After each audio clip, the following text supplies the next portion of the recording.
The second to last episode is all about service orientation. Service orientation is among the skills needed for future jobs. But the problem is when you research service orientation online, your results are filled with articles on service orientation architecture, which is an IT term, not really what you want. Service orientation was first described by researchers Sachs and Wirth as being related to a concern for others. It became a set of attitude and behaviors that affects the quality of the interaction between the organization staff and its customers. This definition was later expanded to include a willingness to treat coworkers and clients with courtesy, consideration, and tact, combined with the ability to perceive customers' needs and communicate effectively, as said by Rosse, Miller, and Barnes in 1991. It actually describes a mindset for serving others by understanding and catering to their needs. A service mindset helps you form deeper relationships, motivate your employees, develop loyal customers, and more. Developing service orientation, either personally in a leadership role or to strengthen customer service practices, means improving skills like empathy, community building, listening, persuasion, and awareness. As we said, at the core, service orientation is about serving others. But people use this phrase to describe also a few different situations, like a personal sense of service, a focus on delivering customer service, and service leadership.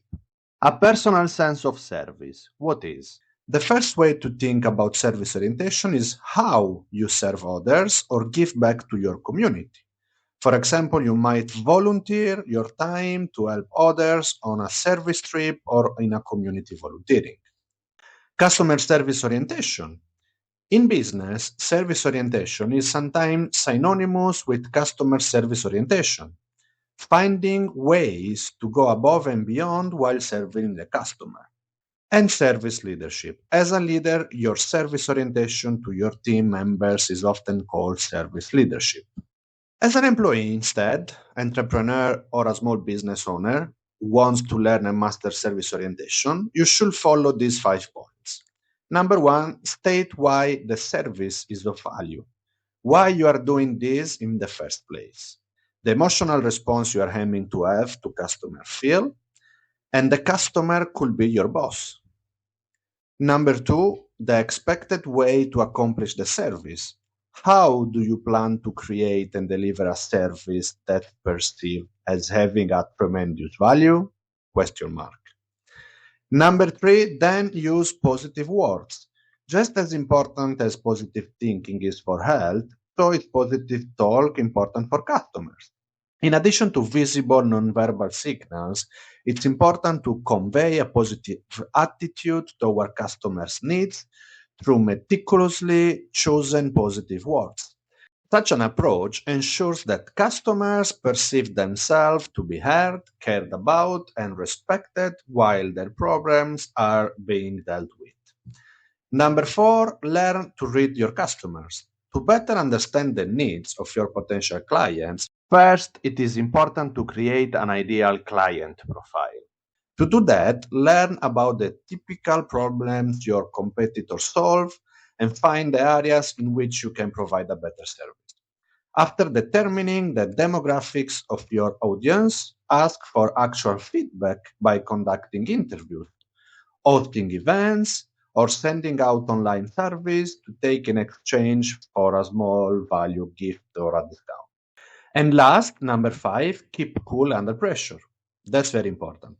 For the most part, customer complaints are not personal accusation towards you, but rather complaints regarding the service quality. Although it can be hard to take yourself out of the equation, there are few techniques that will help you to regain control of the situation quickly. Lydia Ramsey, a business etiquette and protocol expert, suggests using a simple SAP technique, which has 4 key actions. Apologize for the problem the customer has encountered. sympathize with them on a human level and validate their reaction to irritability, accept responsibility for the problem and offer alternatives to resolving the situation, prepare to take action, deliver a quality service, and provide a bonus for the inconvenience. Inside an organization, there are tools you could use to master service orientation. They are called CRM, Customer Relationship Management. I'm sure you heard about them. When people talk about CRM, they are usually referring to a CRM system, so a software that helps track each interaction you have with a prospect or customer. That can include sales calls, customer service interactions, marketing emails, and more. CRM tools can unify customer and company data from many sources and even use AI, artificial intelligence, to help better manage relationships across the entire customer life cycle, spanning departments like marketing, sales, digital commerce, and customer service interaction. The most famous tools are definitely SAP, SAP, Salesforce, Oracle, and Microsoft Dynamics. And guys, remember that, especially if you work in consultancy, the client is always right, or almost always.